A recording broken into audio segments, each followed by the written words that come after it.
നമസ്കാരം. പല കൊലപാതകങ്ങളും നടക്കുമ്പോൾ പോലീസിനെ ഏറെ കുഴപ്പിക്കുന്നുണ്ടാവുക അതിനു പിന്നിലെ കാരണമെന്തെന്ന് കണ്ടെത്തുക എന്നതായിരിക്കും. പല കൊലപാതകങ്ങളും നടക്കുന്നത് അത്തരമൊരു തെളിവും അവശേഷിപ്പിക്കാതെയുമായിരിക്കും. മധ്യപ്രദേശിൽ വൃദ്ധ ദമ്പതികളെ കൊന്നത് എന്തിനെന്നതിന് ഉത്തരം തേടുകയാണ് ഇപ്പോൾ പോലീസ്. ലക്നൌവിലെ അമ്മയുടെയും മകന്റെയും മരണത്തിലും സാഹചര്യം വ്യത്യസ്തമല്ല. സ്വാഗതം നിഗൂഢതകളുടെ 20-ാം മണിക്കൂറിലേക്ക്.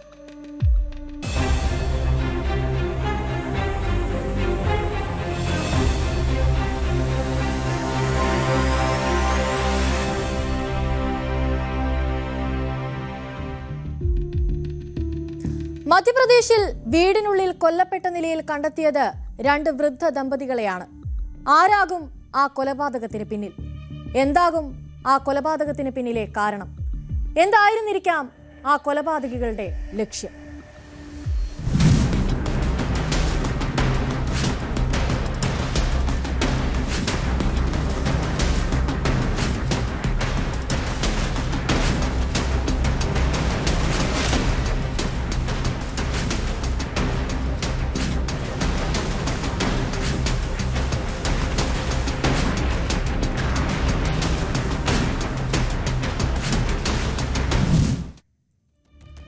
മധ്യപ്രദേശിലെ നർസിംഗ്പൂരിലെ വീടിനുള്ളിലാണ് ദമ്പതികളെ കൊല്ലപ്പെട്ട നിലയിൽ കണ്ടെത്തുന്നത്.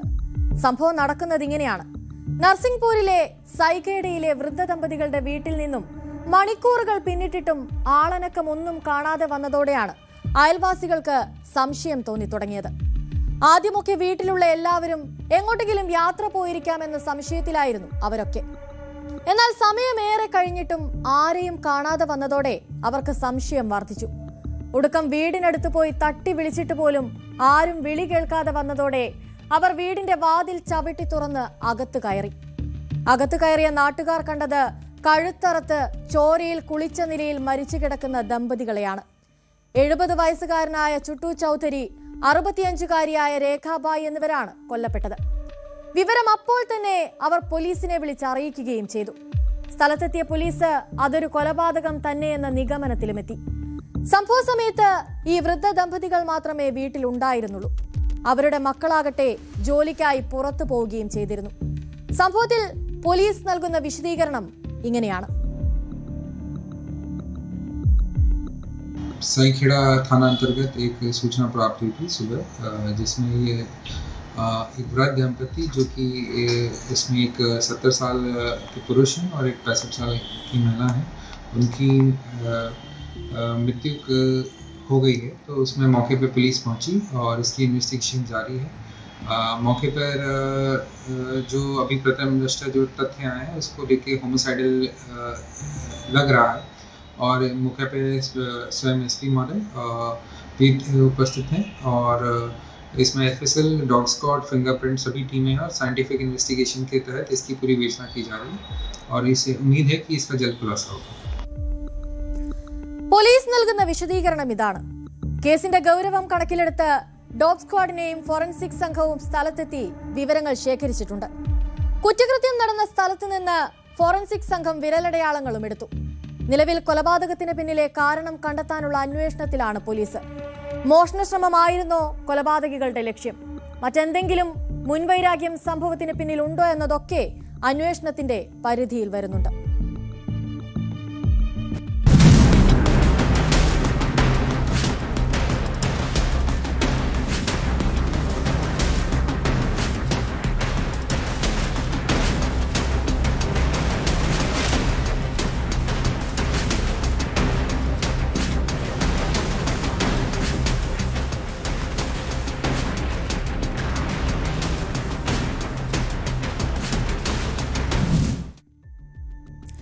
ലക്നൌവിൽ 2 കൊലപാതകം നടന്നിരിക്കുന്നു. കൊല്ലപ്പെട്ടതാകട്ടെ ഒരമ്മയും വികലാംഗനായ അവരുടെ മകനും. ഇപ്പോഴും ആ കൊലപാതകത്തിന് പിന്നിലെ കാരണം വ്യക്തമല്ല. മറ്റൊരു വസ്തുത എന്തെന്നാൽ പോലീസ് സ്റ്റേഷന് വളരെ അടുത്താണ് ഈ സംഭവം നടന്നിരിക്കുന്നത് എന്നതാണ്.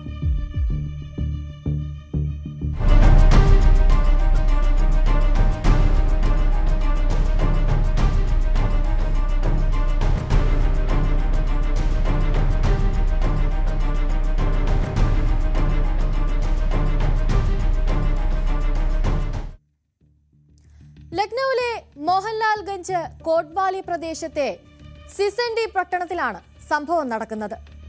50 വയസ്സോളം പ്രായം വരുന്ന രേഷ്മ ബാനുവും അവരുടെ വികലാംഗനായ മകനും ഏകദേശം 18 വയസ്സോളം പ്രായം വരുന്ന മകനാണ് അയാൾ. ഷാബദ് എന്നാണ് അയാളുടെ പേര്. ഇവർ രണ്ടുപേരുമാണ് കൊല്ലപ്പെട്ടത്. ഇവർ രണ്ടുപേരും മാത്രമായിരുന്നു കാലങ്ങളായി സിസൻഡി പട്ടണത്തിലെ ആ വീട്ടിൽ താമസിച്ചു വന്നിരുന്നത്. രേഷ്മയുടെ ഭർത്താവ് ഇക്ബാല് കോവിഡ് വന്ന് ആ സമയത്ത് മരിച്ചിരുന്നു. അതിനുശേഷം അമ്മയും മകനും മാത്രമേ ആ വീട്ടിലുണ്ടായിരുന്നുള്ളൂ. ഇന്നലെ വൈകുന്നേരം ഷാദബിനെ വീട്ടിലിരുത്തി പുറത്തെന്തോ സാധനം വാങ്ങാനായി പോയതായിരുന്നു അമ്മ രേഷ്മ. അമ്മ പോയതോടെ തനിച്ചായ ഷാദബ് തന്റെ സഹോദരിയെ വിളിച്ച് സംസാരിക്കുകയായിരുന്നപ്പോൾ സഹോദരിയോട് വിശേഷങ്ങൾ സംസാരിച്ചു കൊണ്ടിരിക്കവേ പെട്ടെന്നായിരുന്നു ആരോ ആ വീട്ടിനുള്ളിലേക്ക് അതിക്രമിച്ചു കടന്നത്. അപ്പോഴേക്കും അമ്മ രേഷ്മയും അവിടേക്ക് എത്തിയിരുന്നു. സഹോദരിയുടെ കോൾ കട്ടാകാത്തത് കൊണ്ട് തന്നെ അവിടെ സംഭവിക്കുന്ന കാര്യങ്ങളുടെ ഒക്കെ ശബ്ദം ആ സഹോദരിക്ക് ഫോണിൽ കൂടി കേൾക്കാമായിരുന്നു. അതിനിടയിൽ ആരോ വാതിൽ ചവിട്ടിപ്പൊളിച്ചതായി ഷാദബ് സഹോദരിയോട് പറയുകയും ചെയ്തു. ഇത്രയും പറഞ്ഞതിനു ശേഷം പെട്ടെന്ന് ഷാദബിന്റെ കോള് കട്ടായി. എന്തോ അനിഷ്ട സംഭവം അവിടെ നടന്നിട്ടുണ്ടെന്ന് മനസ്സിലാക്കിയ സഹോദരിയും ഭർത്താവും പെട്ടെന്ന് തന്നെ രേഷ്മയുടെ അയൽക്കാരനെ വിളിച്ച് വീട്ടിൽ പോയി പരിശോധിക്കാൻ ആവശ്യപ്പെട്ടു. അയൽക്കാരൻ സ്ഥലത്തെത്തിയപ്പോൾ വീടിനുള്ളിലെ രംഗം കണ്ട് അയാൾ ഞെട്ടിപ്പോയി. അമ്മയുടെയും മകന്റെയും മൃതദേഹങ്ങൾ വീടിനുള്ളിൽ വ്യത്യസ്ത സ്ഥലങ്ങളിലായി കിടക്കുന്ന കാഴ്ചയാണ് അയാൾ കണ്ടത്. രേഷ്മയുടെ മൃതദേഹം കട്ടിലിനടിയിൽ നഗ്നമായ നിലയിലും മകൻ ഷാദബിന്റെ മൃതദേഹം വെള്ളം നിറച്ച ഒരു ടബിലുമായിരുന്നു ഉണ്ടായിരുന്നത്. വിവരം അപ്പോൾ തന്നെ അയൽക്കാരൻ ഷാദബിന്റെ സഹോദരിയെ വിളിച്ചറിയിക്കുകയും ചെയ്തു. സഹോദരി വിവരം പോലീസിനെ അറിയിച്ചതോടെ പോലീസും സ്ഥലത്തെത്തി. സംഭവത്തെപ്പറ്റി ഈ സഹോദരി തന്നെ മാധ്യമങ്ങളോട് പ്രതികരിച്ചിരുന്നു. അതിലേക്ക് കൂടി നമുക്കൊന്ന് പോകാം. रेशमा की आप कितनी बहनें थी रेशमा? हम लोग 6 बहनें थे। रेशमा के कितने बच्चे थे? अरे एक यही सदा बच्चा रहा है और 2 और थे, तो एक अच्छा खासी वो था, सोहेल खत्म हो गया था, और वो शबनम इनकी लड़की थी वो भी खत्म हो गई। अभी इससे पहले साल भर करीब हुआ है, लड़की खत्म हो गई। आज यहाँ आई तो आपने अंदर क्या देखा? अंदर हम यही देखे कि वो नाल में पड़ा रहा लड़का, और ये जो बदली पड़ी मच गई। സംഭവത്തെപ്പറ്റി സഹോദരി പറയുന്നത് ഇങ്ങനെയാണ്. സംഭവത്തെക്കുറിച്ചുള്ള വിവരം ലഭിച്ച ഉടൻ തന്നെ മോഹൻലാൽഗഞ്ച് ACP ഉൾപ്പെടെ വലിയൊരു സംഘം പോലീസ് ആ സ്ഥലത്തേക്കെത്തി. 2 മൃതദേഹങ്ങളും കസ്റ്റഡിയിലെടുത്ത് പോസ്റ്റ്മോർട്ടത്തിനായി അയച്ചു. ഫോറൻസിക് സംഘം സംഭവ സ്ഥലത്ത് നിന്ന് തെളിവുകൾ ശേഖരിച്ച് അന്വേഷണവും ആരംഭിച്ചു. കൊലപാതകത്തിന്റെ യഥാർത്ഥ കാരണം ഇപ്പോഴും വ്യക്തമല്ലെന്നാണ് പോലീസ് ഉദ്യോഗസ്ഥൻ വ്യക്തമാക്കുന്നത്. देखिए, दिनांक 9 मार्च 2026 को थाना मोहनलालगंज को लगभग 10 बजे ये सूचना मिलती है। एक थाना सिसंडी क्षेत्र में 2 लोगों का हत्या किया गया है। तुरंत ही मौके पर पहुंचते हुए पुलिस टीम जांच किया गया है, तो उसमें ये सामने आया है एक रेशमा नाम का महिला है, लगभग 50 साल की उम्र है, और उनकी बेटा लगभग 18 साल का उम्र है, उसका नाम है शादा। दोनों की जब मौके पर ये पहुंचते हुए ये पता चला कि इधर शव पड़ा हुआ है घर पे, तो प्रथम दृष्टया इसमें ऐसा मोटिव क्लियर नहीं है, तो इसमें 4 टीम गठित किया गया है। സംഭവത്തിൽ സമീപത്തുള്ള ആളുകളെ അടക്കം ഇപ്പോൾ ചോദ്യം ചെയ്തു വരികയാണ്. കൂടാതെ നിരവധി വശങ്ങളെക്കുറിച്ച് അന്വേഷണവും പുരോഗമിക്കുകയാണ്. രേഷ്മയ്ക്ക് നേരെ ലൈംഗികാതിക്രമം അടക്കം നടന്നിരുന്നു എന്നതിലും സംശയം നിലനിൽക്കുന്നുണ്ട്. പോലീസ് സ്റ്റേഷനിൽ നിന്ന് ഏതാനും ചുവടുകൾ അകലെ നടന്ന ഈ സംഭവം പട്ടണത്തിലുടനീളം പരിഭ്രാന്തി സൃഷ്ടിച്ചിരിക്കുകയാണ് ഇപ്പോൾ.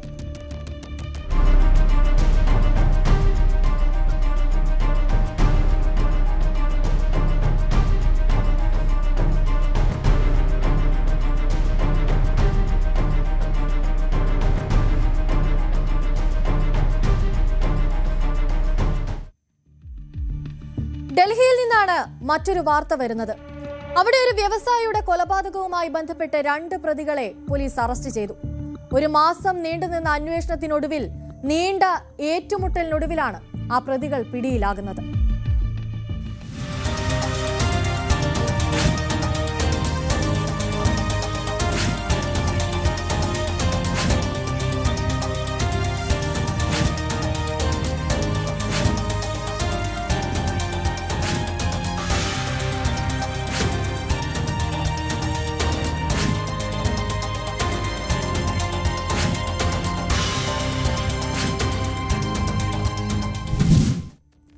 ഇന്നലെ രാത്രിയാണ് പോലീസുമായുള്ള ഏറ്റുമുട്ടലിനൊടുവിൽ ഡൽഹിയിലെ രോഹിണിയിൽ വെച്ച് പ്രതികളെ പോലീസ് അറസ്റ്റ് ചെയ്യുന്നത്.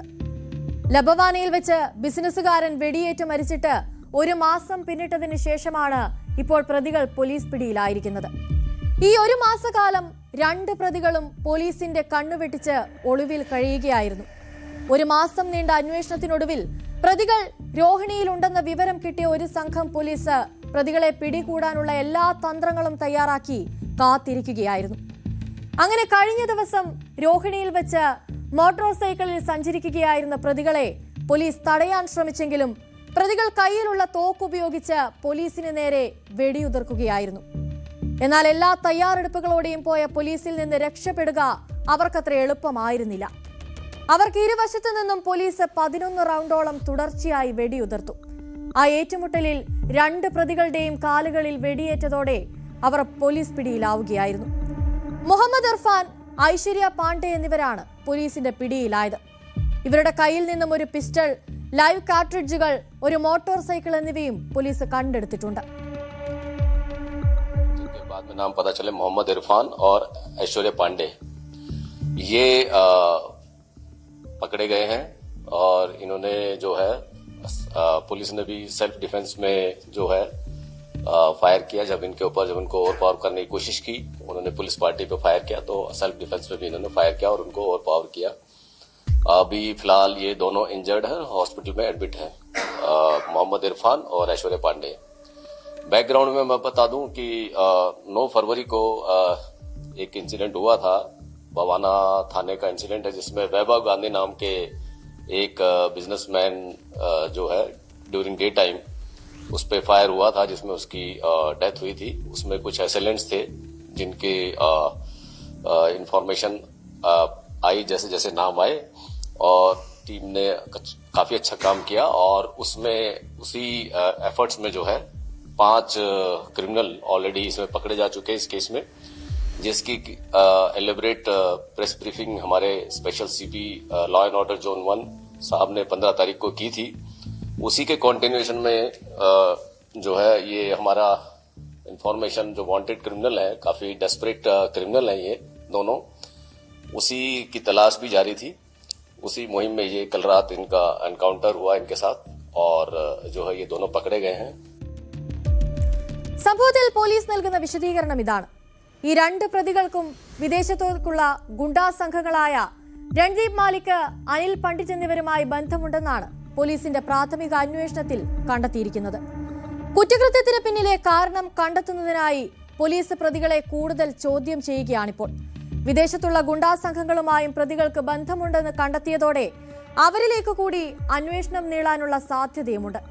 കൊല്ലപ്പെട്ടത് ഒരു ബിസിനസ്സുകാരനായതുകൊണ്ട് തന്നെ കൊലപാതകത്തിന് പിന്നിൽ പണമിടപാടുമായി ബന്ധപ്പെട്ടുള്ള എന്തെങ്കിലും തർക്കമാണോ എന്ന ഒരു സംശയവും പോലീസിൽ നിലനിൽക്കുന്നുണ്ട്.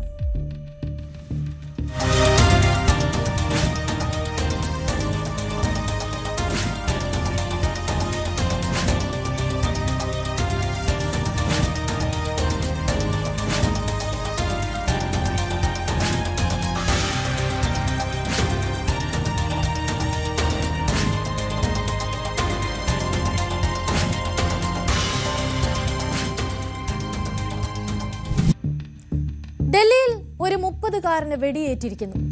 എന്താണ് ആക്രമണത്തിന് പിന്നിലെന്ന കാരണം ഇപ്പോഴും വ്യക്തമല്ല. പ്രദേശത്ത് സമാധാനത്തോടെ സഹോദരിക്കൊപ്പം ജീവിച്ചിരുന്ന ആ യുവാവിനെതിരെ ഇത്തരമൊരു കൊലപാതക ശ്രമം ഉണ്ടാകാനുള്ള കാരണം എന്തായിരിക്കും? ഇപ്പോഴും അയാൾ മരണത്തോട് മല്ലടിച്ച് ആശുപത്രിയിൽ ചികിത്സയിൽ കഴിയുകയാണ്.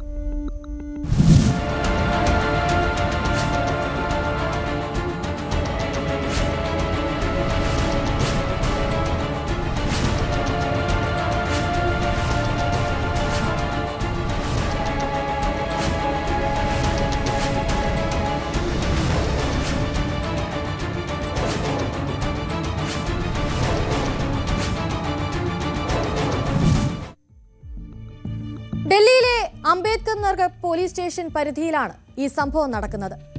ഡൽഹിയിലെ മദൻഗിരിയിൽ സഹോദരിക്കൊപ്പം താമസിക്കുന്ന ഒരു 30-കാരനായ ചെറുപ്പക്കാരനാണ് നിക്കി എന്ന് എല്ലാവരും വിളിക്കുന്ന നിഖിൽ. നിഖിൽ ആ പ്രദേശത്ത് തന്നെ ഒരു കട നടത്തിയായിരുന്നു അതിജീവനത്തിനുള്ള പണമൊക്കെ കണ്ടെത്തിയിരുന്നത്. ആരുമായും യാതൊരു ശത്രുതയും വച്ചുപുലർത്താതെ വളരെ സന്തോഷത്തോടെ തന്നെയായിരുന്നു മദൻഗിരിയിലെ നിഖിലിന്റെയും സഹോദരിയുടെയും ജീവിതം. ജനുവരിയിലായിരുന്നു ഇരുവരുടെയും അച്ഛൻ മരിക്കുന്നത്. അമ്മയാകട്ടെ വർഷങ്ങൾക്ക് മുൻപ് തന്നെ മരണപ്പെട്ടിരുന്നു. അങ്ങനെയിരിക്കെയാണ് കഴിഞ്ഞ ദിവസം രാത്രി 8:30 ഡൽഹിയിലെ അംബേദ്കർ നഗർ പ്രദേശത്ത് മദൻഗീർ ഭൂമിയ മന്ദിറിന് സമീപത്ത് വെച്ച് നിഖിലിന് വെടിയേൽക്കുന്നത്. ആരാണ് വെടിയുതിർത്തതെന്നോ എന്താണ് അതിന് പിന്നിലെ കാരണമെന്നോ പോലും നിഖിലിന്റെ നാട്ടുകാർക്കോ വീട്ടുകാർക്കോ ഒന്നും അറിയില്ല. സംഭവത്തിൽ നിഖിലിന്റെ നാട്ടുകാരും പ്രതികരിച്ചിരുന്നു. ആ പ്രതികരണത്തിലേക്ക് കൂടി പോകാം. पूरी घटना तो सर हमने देखी नहीं है, जो हमने सुना ही है बस कि बाहर दुकान पे खड़ा था अपनी, तो कुछ लोगों ने गोली चला दी उस पर, और उसके बाद सब ले गए हैं ट्रॉमा सेंटर. उसके बाद हमें कुछ पता नहीं है अभी कि क्या हुआ है क्या नहीं हुआ है जी. और ये हमें पता नहीं है अभी, अब जानकारी मिलेगी तो पता चलेगा कुछ. निखिल नागर नाम था. ये सामने ही दुकान थी इनकी चिकन की जी. किस चीज की दुकान थी? चिकन की दुकान थी सर. ये करते थे. तो क्या लड़ाई झगड़ा था किसी से? पर फिलहाल तो कुछ भी नहीं था, बिल्कुल ठीक था, क्योंकि अभी कुछ 2 महीने पहले ही पापा एक्सपायर हुए हैं उसके. तो बिल्कुल अभी तो कुछ भी नहीं था ऐसा यहाँ पे जी. कितने बजे निकला था निखिल?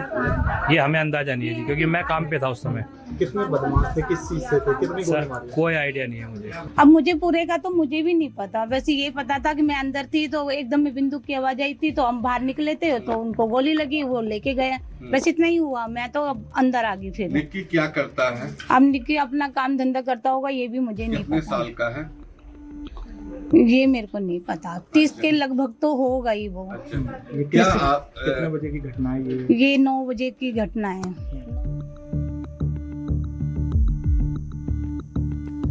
വെടിവെപ്പിൽ ഗുരുതരമായി പരിക്കേറ്റ നിഖിലിനെ അപ്പോൾ തന്നെ അടുത്തുള്ള ആശുപത്രിയിൽ പ്രവേശിപ്പിച്ചെങ്കിലും ഇപ്പോഴും അയാളുടെ നില ഗുരുതരമായി തന്നെ തുടരുകയാണ്. ആക്രമണത്തിൽ വിശദമായ അന്വേഷണം ആരംഭിച്ചിരിക്കുകയാണ് ഇപ്പോൾ പോലീസ്. ആരൊക്കെയാണ് ഇതിന് പിന്നിലുള്ളതെന്നും ഒന്നിൽ കൂടുതൽ പേരുടെ നീക്കം ഈ ആക്രമണത്തിന് പിന്നിൽ ഉണ്ടായിട്ടുണ്ടോ എന്നുള്ളതൊക്കെ പോലീസിന്റെ അന്വേഷണ പരിധിയിൽ വരുന്നുണ്ട്. സംശയം തോന്നിയ ആളുകളെയും നാട്ടുകാരെയും അടക്കം ചോദ്യം ചെയ്യുന്നതും ഇപ്പോൾ തുടരുകയാണ്.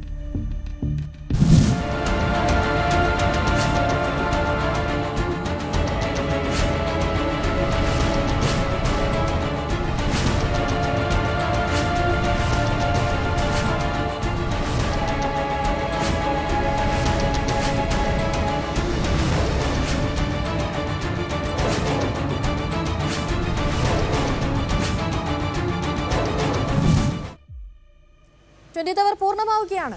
നമസ്കാരം.